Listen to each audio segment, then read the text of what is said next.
97 లక్షలు విలువ చేసే గంజాయిని భద్రాద్రి కొత్తగూడెం జిల్లా పోలీసులు స్వాధీనం చేసుకున్నారు. భద్రాచలం చెక్పోస్టు వద్ద వాహన తనిఖీలు చేస్తుండగా 2 ఇన్నోవా వాహనాల్లో 97 లక్షల రూపాయలు విలువ చేసే 488 కేజీల గంజాయిని స్వాధీనం చేసుకున్నారు.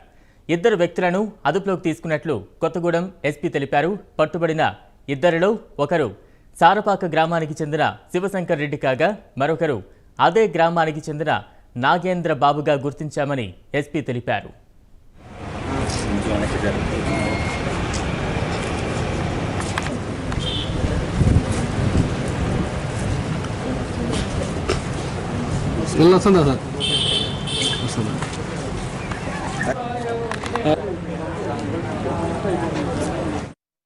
కూడా ర్యాండమ్ వెహికల్ చెకింగ్ చేస్తున్నప్పుడు మన 2 బండిలు అనుమానాస్పదంగా వెళ్తున్నప్పుడు వాళ్ళని పట్టుకునగా మనకు 488 kgs ఆఫ్ గాంజా దొరికినాయి.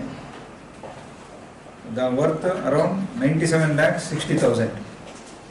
ఇప్పటి వరకు గాంజాయి అక్రమంగా రవాణాకు పాల్పడిన గత 45 డేస్, మనకి ఇంకా 2023 స్టార్ట్ అయ్యి 45 డేస్ అయింది. ఈ సంవత్సరంలో మనకు 18 పీడియాట్లు మనము చేశాము. దీంట్లో టోటల్ 11 కేసెస్లో రిజిస్టర్ చేసి 32 పీపుల్ని అరెస్ట్ చేశాము. And 1.3 tons of ganja in 45 days we have apprehended and seized.